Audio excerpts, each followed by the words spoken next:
Testaments. Yes. Do you have any other study habits that you regularly follow? Well, most of the time, the study I do, I don't use commentaries. Once in a while, I'll look up something that someone's written.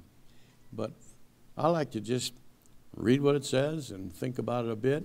Well, you have to do a little study of Hebrew if you want to get it. And I'm a long ways from learning much about Hebrew, but I know a few words. And some of the words that I do know really add blessing to it all. The names that are in the Bible are not just there to give us something that's hard to pronounce. Usually when you're trying to read these names, most people kind of rush through them because they don't know how to pronounce them. But many of the old names mean something that would really explain more about what you're talking about. So when you read any Old Testament story, if you'll take the time when you come to the names, look up the meaning for it. I often just use a Strong's Concordance for that. There's other sources, but someone who can interpret the names of the Hebrew names, and it will add tremendously to the meaning of the story. You'll get a lot more out of it, because those names are not there just for filler. They have a purpose, and every one of them helps to explain what this is really about.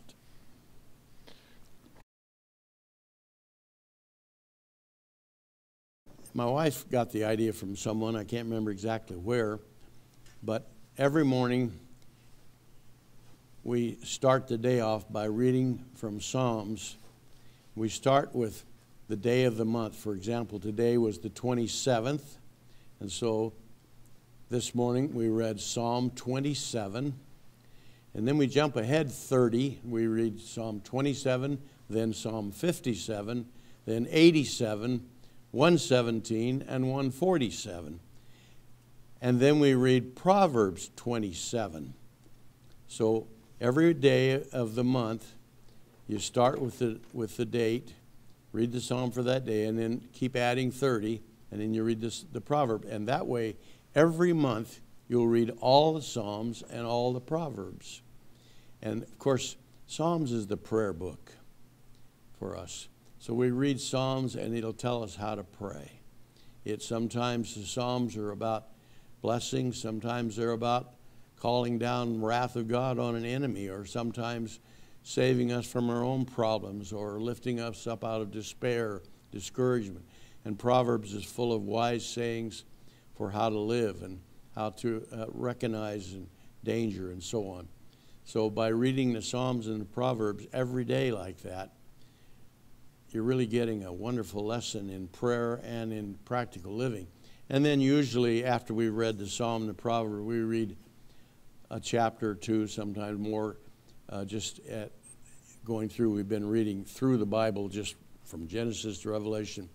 We've discovered that we get all the way through it in about 11 months. The last few times, about 11 months, we're back to Genesis again. So I can't remember how long we've been doing it, maybe 7 or 8 years. So we've read through it at least that many times. So by reading the Psalms and the Proverbs, and then just a chronological reading through the rest of it, you run into things that often are just overlooked.